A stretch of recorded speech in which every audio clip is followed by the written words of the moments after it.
मैं सुबह breakfast time भी आपके लेक्चर्स सुन के ही करती थी।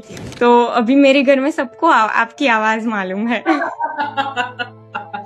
Oh my God, thank you so much. You have made my day. Huge congratulations, for passing your exam. Thank you so much ma'am.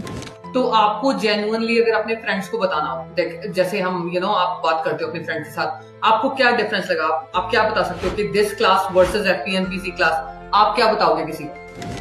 मुझे इसलिए आपके लेक्चर्स में कुछ अलग से टाइम नहीं निकालना पड़ता था।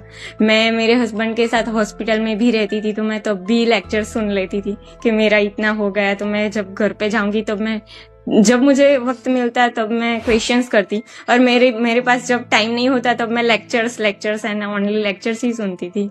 एक वो भी डिफरेंस मुझे बहुत फायदा कर गया कि मैंने जहाँ से पहले क्लास ली थी उनकी कोई टीम नहीं थी, वो कोई रिकॉर्डिंग्स कुछ भी नहीं देते थे।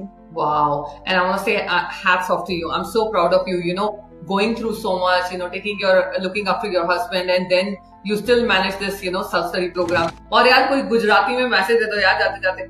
તમારું જે બોલવાનું છે, તમારી જે સ્પીચ છે એ સૌથી ફેમસ છે મારા ખ્યાલથી. Oh, thank you so much.